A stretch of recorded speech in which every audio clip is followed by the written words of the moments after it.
Weather Lab. Here's Eric's forecast. With a full day of sunshine, the temperatures just continued to rise throughout the afternoon as we made our way into the mid-90s. Feel like temperatures back into those triple digits. So summer is definitely making its feelings noticed today, and you're going to notice that all week long as we're going to have more of that sunshine, and that's just going to keep those temperatures on climbing throughout the afternoon. So although we no longer have those showers, it is back to those very hot and sticky conditions, and it also looks like some Saharan dust is going to get mixed in there as well for the next couple of days. So that's what we're going to be dealing with in the short term. But for many of us, this is a big day as we remember 2 years ago the historic August flood. So let's take a look at the satellite and radar picture from what it looked like 2 years ago when that rain began to fall, and it just kept on falling. This loop begins late Thursday afternoon when the rains kind of start to get here, but they really picked up early Friday morning, and that's when they continued moderate to heavy for nearly several hours throughout the morning and into much of the afternoon, where it rained nonstop for close to 30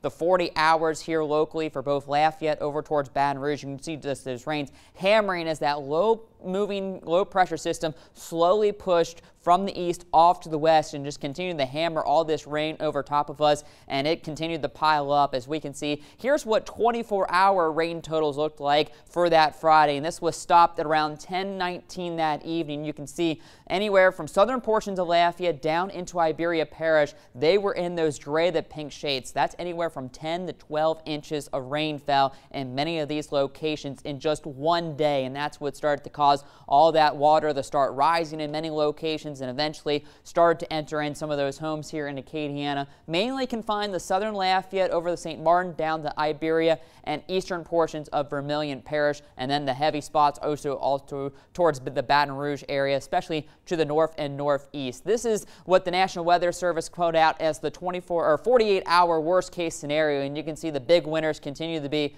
just to the northeast of Baton Rouge, where some of them saw more than 2 feet of rain in about a 48-hour period, and then just to the south of Lafayette, between Lafayette and Abbeville, the big winners towards the Youngsville area and Broussard saw that more than 2 feet of rain, and then heading down towards New Iberia. And so when you get that much rain in a short period of time, it just causes all those bayous and stuff not to be able to keep up. That's why we just had that historic flooding across a large portion of Acadiana, and unfortunately that did enter many homes and caused a lot of devastation in and around Acadiana, and many of us are still cleaning up and trying to recover from that historic event. But the good news is today we finally saw no rain across many of the locations and just plenty of sunshine.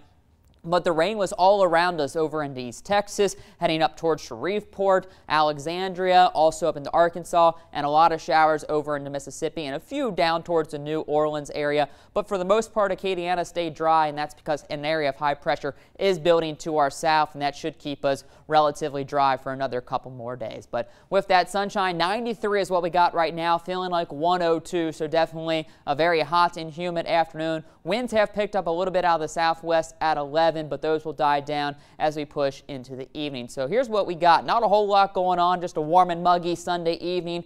Waking up tomorrow morning as we head back to work and school, should have no real issues. Plenty of sunshine to start today, and we'll just continue to have more of that sunshine, and high pressure will be right to our south, clearing us out. Again, showers will be around us over in Texas, Arkansas, and Mississippi, but I'm not expecting a whole lot here locally, as that high pressure should continue to keep things relatively calm, and that will still be with us even pushing into Tuesday. It will start to slide a little bit to the east, but still not causing any real rain chances. It won't be until about Thursday or Friday as that high begins to make its way further off to the east and get that southerly flow going, that we'll begin to see those rain chances start to return across Acadiana.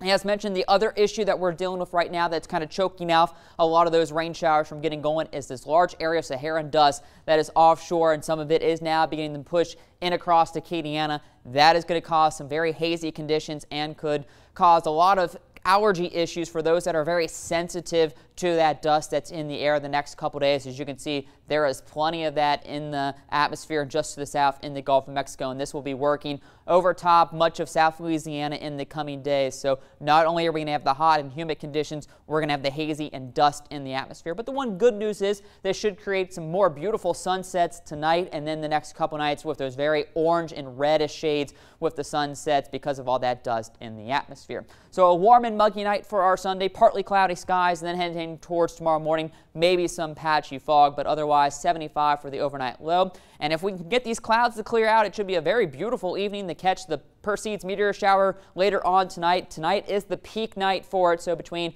1 a.m. and 5 a.m. you'll have the best chance to see those meteors streaking across. And with it being peaking tonight, you'll have about a chance to see one every couple minutes. So definitely get out there and enjoy that. But make sure you give yourself about 20-30 minutes for your eyes to adjust, and then you can really start to see that. And you really have to get away from those city lights to be able to enjoy it to its fullest. But you will have a pretty good opportunity later on tonight and early tomorrow morning. And then for our Monday, a typical August day, hazy, hot and humid, 93 with that sunshine, but feeling like 102 to 105. So you have to work outside, or even while you're in school, make sure you're drinking that water, stay hydrated, and are protecting yourself and taking those breaks when needed as you have to deal with that heat and humidity. And that continues right on through most of the week. Rain chances low, starting to come up a little bit. We'll go 40% chance for some scattered showers by Thursday and Friday afternoon, but then the rain chances come back down as we head towards next weekend. So if you have outdoor plans for next weekend, not looking too bad, but still going to be on the hot and humid side. All right, thank you, Eric.